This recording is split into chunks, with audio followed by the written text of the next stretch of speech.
Зергерлік дүкен. Сатушы еріне есінеп көшеге көз салып тұр. Дәл осы сәтте бүлдіршіндей қыз келіп, дүкендегі бағалы бұйымдар тұратын сөреге тесіліп қарай бастады. Іздегенін көзімен тапқан кішкене қыздың жанары жарқ етті. Ол дүкеншіге қарады да, көгілдір ақақтан жасалған әсем моншақты көрсетуін сұрады.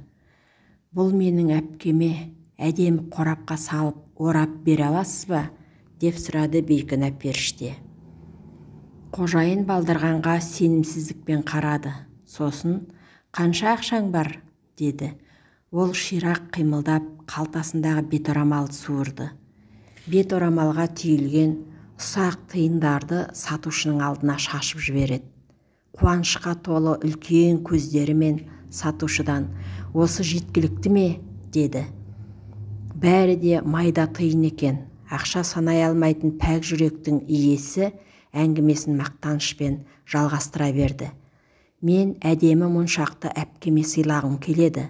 Анамыз қайтыс болғалы ол үнемі бізді бағумен өзіне еш қарамай кетті. Бүгін оның туған күні. Оның көздері түстес моншақ оған жарасар еді. Мен бүгін оны қуантқым келіп тұр». Қожайын моншақты алып ішкі бөлмеге кіріп кетті. Ол жақтан өте көркем қорапша әкелді де, моншақты ішіне салып, сыртын көк түсті бояумен әсемдеп байлап берді. «Ұста», деді сосын қызға. «Абайлап жүр». Қыз бала сыйлық алғанына шаттанып, секіре басып, үйіне жүгіре жөнелді. Жұмыс күні бітер кезде зергерлік дүкеннің табалдырығын бейтаныс бойжеткен аттады. Ол сатушының алдына оған таныс қорапшаны қойды. Оралған қағазы мен бауды жеке берді. «Мына моншақ осы жерден алынды ма? Бағасы қанша екен?» деп қожайын кішкентай қызды еске түсірді.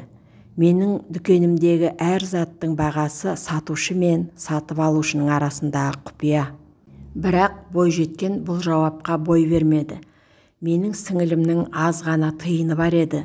Ал мына моншақ таза ақықтан жасалған ғой. Демек, өте қымбат болғаны. Бұндай сый алуды біздің қалтамыз көтермейді». Сатушы қорапшаны алып, қағазына қайта орап, бауын әдеттегідей әдемілеп тағып берді де, оны бойжеткенге ұсынды. Ол бұл моншақты өте қымбатқа сатып алды. Кез келген ересек адам бере алмас. Бағаны төледі.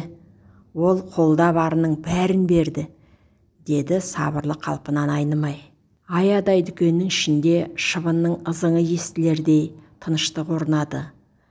Бойжеткеннің жанарынан екі тамшы үзіліп, дірілдеп тұрған қолындағы қорапшаға тамды.